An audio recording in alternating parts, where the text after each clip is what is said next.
ঠিক দুপুরবেলা বাড়িতে কয়েকজন মেহমান আসবে। দুপুরবেলা খাওয়ার টাইম, এই সময় মেহমান আসলে তাদেরকে কি খালি মুখে বাড়িতে পাঠানো যায়?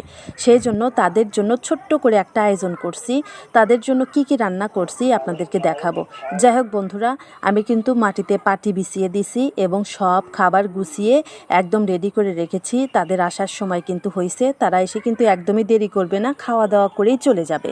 চলেন আপনাদেরকে একটু দেখাই আমি মেহমানদের জন্য কি কি রান্নাবান্না শেষ করে সব খাবার আমি তাড়াতাড়ি করে মেহমানদের জন্য বেড়ে রেখেছি নিচে। এখন আপনারা বলতেই পারেন, আপনি মেহমানদেরকে নিচে খেতে দিবেন? আসলে মেহমান কেন, আমরা নিজেরাই নিচে বসে খাই, মাটিতে বসে খাই। গ্রামের সবাই এরকমভাবেই খায়, কারোরই চেয়ার টেবিল নেই। দুই একজনের বাড়িতে যাই চেয়ার টেবিল থাক না কেন, তারাও মাটিতে বসে খায়। গ্রামের মানুষের এটা অভ্যাস। যাই হোক বন্ধুরা, এই যে প্রথমে দেখতে পারতেছেন, এগুলো হচ্ছে সাদা ভাত। আমাদের গ্রামের মানুষ নিজের হাতে ফসল ফলিয়ে যে ধান আবাদ করে, সেই আবাদের ধান আবার সিদ্ধ করে চাল বানানো হয়, সেই চালের ভাত এটা। এই যে দেখেন কত সুন্দর। নিজেদের হাতের চালের এই ভাতগুলোর আয় কিন্তু অনেক বেশি। এক মুঠো ভাত খেলেই পেট ভরে যায়। এই ভাতগুলো আমার কাছে অনেক মজা লাগে। যাই হোক বন্ধুরা, তারপরে আমি রান্না করছি লাচ্চা সেমাই, অর্থাৎ সেমাই। আপনারা যেভাবে সেমাই রান্না করেন, আমরাও সেইভাবেই সেমাই রান্না করি। সেমাই রান্নাটা কিন্তু আমার কাছে অনেক মজা হয়েছে, দেখতেও অনেক ভালো লাগতেছে। আপনারা একটু কমেন্ট করে জানাইবেন যে সেমাই রান্নাটা কেমন হয়েছে। যাই হোক বন্ধুরা, সেমাইটা রেখে দিচ্ছি।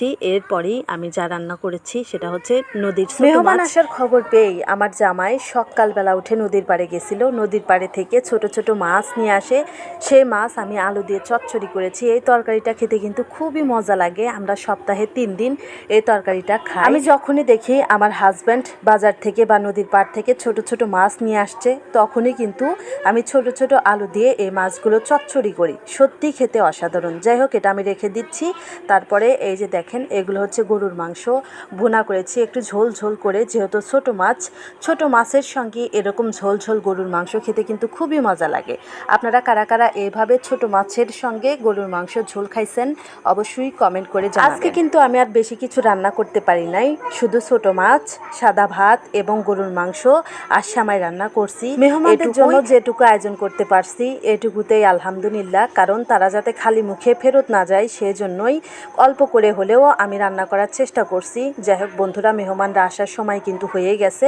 তারা আমাদের বাড়ির পাশে এসে খাওয়া দাওয়া করেই চলে যাবে। তারা এক মুহূর্তও দেরি করবে না, কারণ তারা অনেক ব্যস্ত মানুষ, সেই জন্য দেরি করবে না। আমি আগে থেকে সব কিছু রেডি করে রাখছি, শুধু গ্লাসগুলো দেওয়া বাকি। গ্লাসগুলো আমি মাঝখানে দিয়ে দিচ্ছি। তারা 3 জন আসবে, খাওয়া দাওয়া করে আবারও চলে যাবে। যাই হোক বন্ধুরা, মেহমানদের জন্য আমার এই আয়োজনটা কেমন হয়েছে অবশ্যই আপনারা একটু কমেন্ট করে জানিয়ে দিবেন। আর আমার এই ছোট্ট চ্যানেলটাকে সাবস্ক্রাইব করে দিবেন।